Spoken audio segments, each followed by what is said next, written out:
बिस्मिल्लाहिर्रहमानिर्रहीम। नाज़रीन, मैं हूं सरदार मोहम्मद साबिर अब्बासी और प्रोग्राम आपके लिए लाया हूं पाकिस्तान के रंग साबिर अब्बासी के संग। आज मेरे रंग में एक समाजियत है, एक सियासत है, एक मोहब्बत है, एक चाहत है, एक उल्फत है, और ये सब चीज़ें अगर एक शख्स में जमा हो जाएँ तो उसका नाम है सफदर महमूद आरई। और जो मेरे साथ इस स्टूडियो में मौजूद हैं, सफदर महमूद आरई का तारुफ ये है कि आप एक समाजी वर्कर हैं, साफ़ी हैं, तज़किया निगार हैं, और आप जो कुछ लिखते हैं उसमें बड़ी काट होती है। इस वक्त हम उनसे कराची के मौजू पर गुफ्तगू करेंगे और ये हवाला देंगे हमें कि जनाब कराची में जो डकैती, स्ट्रीट क्राइम्स हो रहे हैं उनके पीछे क्या पस मंज़र है और उसको रोकथाम क्यों नहीं हो रही है। क्योंकि नए आईजी साहब अचानक जो है वो सनाउल्लाह अब्बासी साहब तशरीफ़ ले आए हैं। उनसे पहले जो एडिशनल आईजी साहब थे, कराची के आईजी साहबान थे, वो तब्दील होते रहे। तो हम उनसे जानेंगे कि कराची में स्ट्रीट क्राइम्स इस वक्त इतने ज़्यादा क्यों बढ़ गए हैं। मैं आपको खुश आमदीद कहता हूँ सफदर अहमद आरई साहब। शुक्रिया साबिर भाई। सबसे पहले तो आपका बहुत शुक्रिया और आपकी टीम का शुक्रिया कि आपने मुझे इस मौजू पर बात करने का मौका दिया।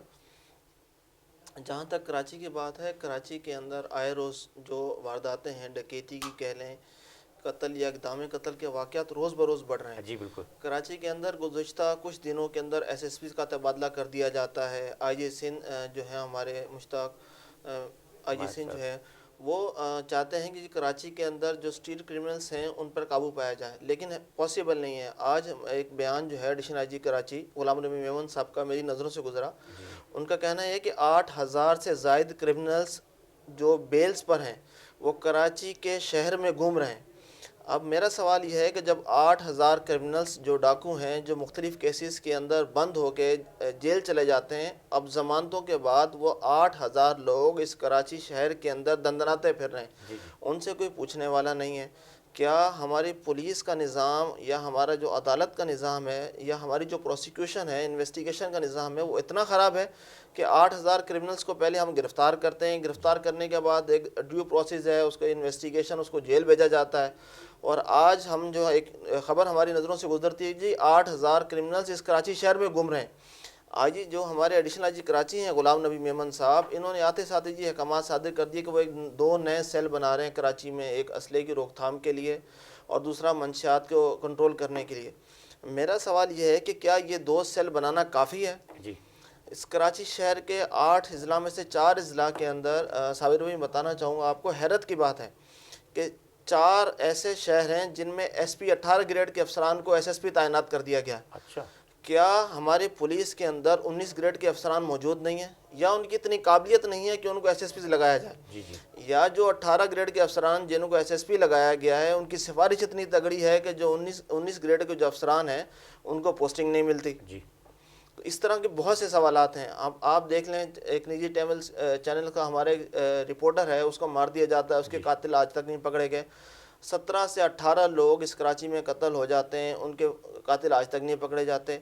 गुज़िश्ता दिनों कुरंगी कॉजवे के ऊपर गाद लगाकर एक जत्थे की शक्ल में 100 से ज़्यादा शहरियों को लूट लिया जाता है, उनके नकदी, मोबाइल फ़ोन और गाड़ियों से महरूम कर दिया जाता है। पूछने वाला कोई नहीं। हमारे additional IG Karachi, DIG east को SHO के ऊपर एक्शन लेने में 24 घंटे से ज़्यादा का वक्त लग जाता है। जी बिल्कुल। लेकिन क्या ये हमारी पुलिस का निज़ाम अगर इतना ही सुस्त रवि का शिकार रहा तो आने वाले दिनों के अंदर कराची शहर की जो आवाम है, मुझे नहीं लगता कि वो बाहर गलियों में घूम पाएगी। जी। क्योंकि हर आए रोज़, हर एक सेकंड के अंदर कराची में कोई वारदात हो रही है। बिल्कुल। 47 दिनों के अंदर साबिर भाई 13,000 वारदातें हो जाती हैं। अल्लाह अकबर। एक कराची शहर है, एक कराची वो शहर है जो इसको हम मस्जिद का हब भी कहते हैं। हमें यहाँ से टैक्स जनरेट किया जाता है, हमारे पाकिस्तान का सबसे ज़्यादा टैक्स इस कराची से जनरेट किया जाता है। बिल्कुल।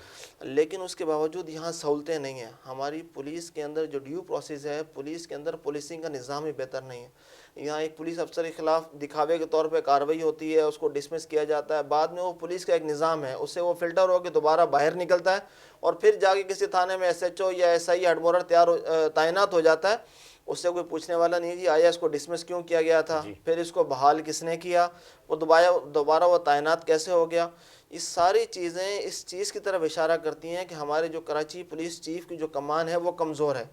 چاہے آپ کتنے بھی ایس ایس پیز کو بدلی کر لیں، ایڈیشنل آئی جی کو بدلی کر لیں، لیکن جب تک جو پولیس کا نیچے کا طبقہ ہے یہ جب تک نہیں سدھرے گا، جب تک ان کی کاؤنسلنگ نہیں کی جائے گی، جب تک ان کو اس چیز پہ آمادہ نہیں کیا جائے گا. جی ان کی ڈیوٹی کیا ہے؟ دیکھیں پولیس کی ڈیوٹی ہے شہریوں کو تحفظ دینا، ہمارے جان و مال کی تحفظ کرنا، لیکن ایسا ہے نہیں، سب کچھ الٹ نظر آتا ہے. پولیس کسی واردات ہونے کے 10 یا 15 منٹ بعد وہاں پہنچتی ہے. اب آپ یہ دیکھ لیں کہ 100 سے زیادہ لوگوں کو لوٹا جاتا ہے گھات لگا کر. کتنا ٹائم لگا ہوگا؟ میکسیمم کوئی آدھا گھنٹہ 20 گھنٹہ. جہاں یہ واردات ہو رہی ہے وہاں سے 10 منٹ کی دوری پر بھی نہیں ہے تھانہ. جی درست کہا آپ نے. 10 منٹ کی دوری پر بھی نہیں ہے تھانہ. 100 لوگوں کو لوٹ لیا جاتا ہے اور ڈکیت جو راہزن ہیں وہ بآسانی فرار ہو جاتے ہیں. اور اس کے بعد جو ہے نا جب ہم نے یہ چیز اعلیٰ افسران کے نالج میں لے کر آتے ہیں تو خیر اس پہ کارروائی ہوتی ہے. بعد میں ہمیں بتایا جاتا ہے کہ جی اس ایس ایچ او کو جو ہے وہ برطرف کر دیا گیا ہے. تو یہ ساری صورتحال کراچی میں مطلب کچھ بھی نہیں. آپ نے دیکھیں آپریشن کے نام پر لوگوں سے اسلحہ لے لیا، اچھی بات ہے. جی کہا جاتا ہے کہ جی مثبت صحافت کریں. دیکھیں مثبت صحافت تو آپ تب کریں جب آپ کا اپنا صحافی محفوظ نہ ہو. آپ کہاں جائیں گے؟ ایک سینئر رپورٹر جو ایک نجی ٹی وی سے جن کا تعلق تھا، ان کو اطہر متین صاحب، ان کو مار دیا جاتا ہے. ان کے قاتل آج تک گرفتار نہیں ہوئے. اگر آپ صحافی احتجاج کرتا ہے تو کہتے ہیں جی بلیک میلنگ ہو رہی ہے. آپ دیکھیں آپ نے آپریشن کے نام پہ لوگوں سے اسلحہ لے لیا، بہت اچھی بات ہے. آپ نے تحفظ کے لیے لگائے گئے بیریئر ہٹا دیے، بہت اچھی بات ہے. 17-18 لوگ کراچی میں قتل ہو جاتے ہیں، بہت اچھی بات ہے. لیکن بات یہ کہ مثبت صحافت ہم کریں کتنی؟ جو چیز عوام کے سوشل میڈیا کا دور ہے، یہاں ہر دوسرا آدمی جس کو آپ روک کے پوچھیں گے بتائے گا جی مجھ سے فلاں دن موبائل چھن گیا، میری نقدی چھن گئی. آخر شہری جو عام شہری ہے اس کو تحفظ دے گا کون؟ آپ کی بات کو بڑی کرتا ہوں. میرا ایک دوست پشاور سے آیا اور مجھے اس نے کہا کہ پشاور میں ڈکیتی نہیں ہوتی. میں نے وجہ پوچھی تو اس نے کہا کہ جناب ڈکیت کرنے والا جو ڈکیتی کرنے ڈکیت آ رہا ہے اس کے پاس بھی اسلحہ ہے، اور دکاندار یا گاڑی میں کوئی شخص بیٹھا اس کے پاس بھی اسلحہ ہے. تو جب دونوں متصادم ہوتے ہیں تو اسلحہ جو ہے وہ دیکھ کر وہ ڈاکو بھاگ جاتے ہیں. ڈکیتیاں نہیں ہوتی ہیں. کراچی میں ابھی آپ نے سوال اٹھایا، بڑا اچھا یہ سوال ہے کہ جی لائسنس یافتہ اسلحہ آپ نے رکھ لیا اور ڈاکو کھلے عام اسلحہ لے کے گھوم رہے ہیں. اچھا آپ کا تعارف میں ایک بات میں آپ کو اور بتا دوں ناظرین کہ ہمارے صفدر محمود آرین صاحب جو ہیں کراچی کے نجی چینل ہے K21، اس کے لیے بھی کام کر رہے ہیں. اور K21 نام سے ہمارا نیوز پیپر بھی ہے، اس میں بھی یہ چیف رپورٹر ہیں، اسپیشل کرسپونڈنٹ ہیں K21 ٹیلی ویژن پہ. آپ دیکھ رہے ہوتے ہیں اپنی اسکرین کے اوپر. اچھا اس کے علاوہ یہ کرٹیسائز جو کر رہے ہیں پولیس کے حوالے سے حقائق پر مبنی ہے، اس میں کوئی دروغگوئی نہیں ہے. صحافت کے حوالے سے بڑا نام ہے سر کا. میں ان سے ایک اور سوال کروں گا کہ سر اس کا سدباب کیا ہے؟ آپ نے تو ایک چیز بتا دی کہ یہ ہو رہا ہے، عوام یہ سننا چاہتی ہے، ناظرین یہ سننا چاہتے ہیں کہ کوئی ایسا لائے عمل ہے جس سے ڈکیتیاں رک جائیں. اطہر متین صاحب جو شہید ہوئے انہوں نے دیکھا کہ ڈکیتی کر رہے ہیں لوگ، ایک موٹر سائیکل سوار سے لوٹ مار کر رہے ہیں، تو انہوں نے اپنی گاڑی سے وہ جو ہم سوشل میڈیا پہ دیکھ رہے ہوتے ہیں کہ گاڑی ہٹ کر کے چلی جاتی ہے، وہ ڈکیت جو ہے نا وہ وہاں پہ اپنا کام نہیں کر پاتے. لیکن ان کے ساتھ الٹا ہو گیا. انہوں نے جب ان کو روکا، گاڑی ہٹ کی تو انہوں نے جاتے ہوئے فائر کی، جس سے کہ ہمارا ایک سینئر پروڈیوسر ایک صحافی شہید ہو گیا. پولیس کا نظام جو آپ بتا رہے ہیں کہ ابھی چل نہیں پا رہا ہے، تو کوئی ایسا آپ لائے عمل بتائیں گے کہ عوام بھی ڈکیتوں سے محفوظ رہیں اور ڈکیتوں کو سزا بھی ملے؟ جی دیکھیں صابر بھائی آپ کی بات بالکل صحیح ہے. سب سے پہلے اگر آپ یہ چاہتے ہیں کہ کراچی شہر کے اندر یہ جو ڈکیتی کی واردات ہیں یہ رک جائیں، میں نے جیسے آپ کو بتایا کہ ہمارے ایڈیشنل آئی جی کراچی صاحب فخر سے یہ بتاتے ہوئے نظر آئے کہ جی 8000 اسٹریٹ کرمنلز اس وقت کراچی کے اندر گھوم رہے ہیں. آپ مجھے یہ بتائیں کہ 8000 اسٹریٹ کرمنلز اٹس مینس کہ ان 8000 کے پاس اسلحہ ہے. وہ 8000 لوگ اسلحہ لے کے اس کراچی کے شہر میں گھوم رہے ہیں اور ان کا کام صرف یہ ہے کہ ہر راہ چلتے ہوئے شہری کو لوٹنا. اگر آپ کراچی میں اسٹریٹ کرائمز کو روکنا چاہتے ہیں، ان واردات کے اندر کمی لے کے آنا چاہتے ہیں، آپ کو پولیس کے نظام میں بہتری لے کے آنی ہوگی. دیکھیں آپ ایس ایس پی کو تبادلہ کر دیتے ہیں، کسی کی بڑی سفارش آپ اس کو لگا دیتے ہیں. جیسا کہ میں نے آپ کو بتایا کہ آج بھی کراچی کے 4 شہروں میں 18 گریڈ کے ایس پی رینک کے افسران کو ایس ایس پی تعینات کر دیا گیا ہے. ڈسٹرکٹ سینٹرل لے لیں، ویسٹ لے لیں، یہاں پر جرائم کی شرح بہت زیادہ ہے. لیکن ہمارے آئی جی سندھ صاحب خاموش ہیں، ان کے خلاف کوئی کارروائی نہیں ہوتی. اصل میں جب تک آپ پولیس کے اندر جو سفارش کا نظام ہے اس کو ختم نہیں کریں گے، میرٹ کے اوپر تعیناتی نہیں کریں گے. جو 19 گریڈ کے افسران ہیں، آپ نے جو 18 گریڈ کے افسران کو تعینات کر کے کراچی شہر میں ایک تجربہ کیا जी जी बिल्कुल। कराची शहर देखें तजर्बे के इस वक्त जो कराची की सूरत हाल है वो इंतहाई संजीदा है, इंतहाई ख़तरनाक है। जी आप यहाँ जो बिजनेसमैन है, यहाँ जो लोग कारोबार कर रहे हैं, आप उनको तहफ़्फ़ुज़ देने के अंदर नाकाम हो चुके हैं। आपने कराची शहर में तजर्बा किया, 4 शहरों के अंदर आपने 18 ग्रेड के अफसरान को लगा दिया SSPs, जो 19 ग्रेड के काबिल अफसरान आपके पास पोस्टिंग के लिए बैठे हुए, आपने उनको पोस्टिंग नहीं दी। आपका ये तजर्बा बिल्कुल नाकाम हो गया। और जिन शहरों में जिस जगह पर आपने उन SSPs को तैनात किया, वहाँ पर जराइम की शरह और ज़्यादा बढ़ गई, वहाँ पर कम होने के बजाय और ज़्यादा बढ़ गई। आप अगर पुलिस के निज़ाम को बेहतर करेंगे निचले सतह पर, देखें एक SSP या एक SP या एक DSP वो स्ट्रीट क्रिमिनल्स को नहीं रोकेगा। आपका जो इलाका का थाना है, जो इलाका SHO है, आपको उसको मेरिट पे लेके आना पड़ेगा। एडिशनल IG कराची साहब ने एक अच्छा इक़दाम किया था कि जी कोई भी SHO तैनात होने से पहले एक SHO का इम्तिहान देगा। आपने उसका इम्तिहान दे दिया, वो SHO लग भी गए और वो ड्यू प्रोसेस चल भी रहा है। लेकिन जब कोई एक पुलिस अफसर गलती करता है, आप उसके खिलाफ महकमाना कार्रवाई करते हैं।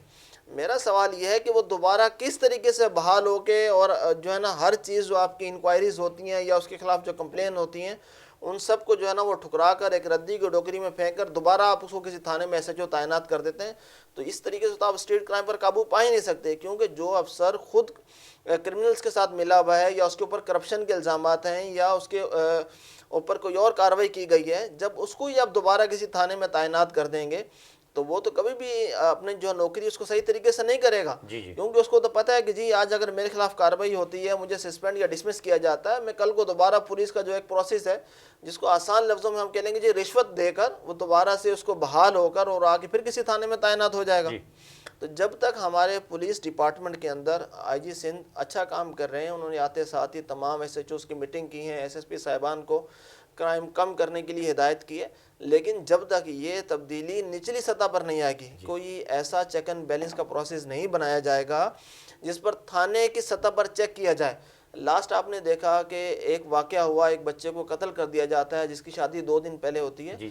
बाद अज़ां जब तहकीकात की जाती है, पता चलता है कि कराची पुलिस का एक अफसर उसके अंदर इन्वॉल्व है, जो बाद अज़ां गिरफ्तारी के डर से खुदकुशी कर ली जाती है। उसके बाद बहुत से लोगों का डेटा चेक किया गया, उनकी बायोमेट्रिक की गई, और एक हैरत अंगेज इंकशाफ हुआ कि कराची पुलिस के कोई 7000 अफसरान के ऊपर जो है वो FIRs हैं, जो FIRs के अंदर नामजद है मुफ्ती मुकदमात में। बड़ी हैरत अंगेज बात बताई आपने कि 7000 अफसरान पर FIR दर्ज हैं, यानी कि कानून के मुहाफिज खुद ऐसी कार्रवाई में मुलविस पाए गए कि उनके खिलाफ FIR दर्ज हुई। नाज़रीन, आपने सुना एक जुमला बड़ा अच्छा कहा है कि रिश्वत लेता हुआ पकड़ा जा और रिश्वत देकर छूट जा।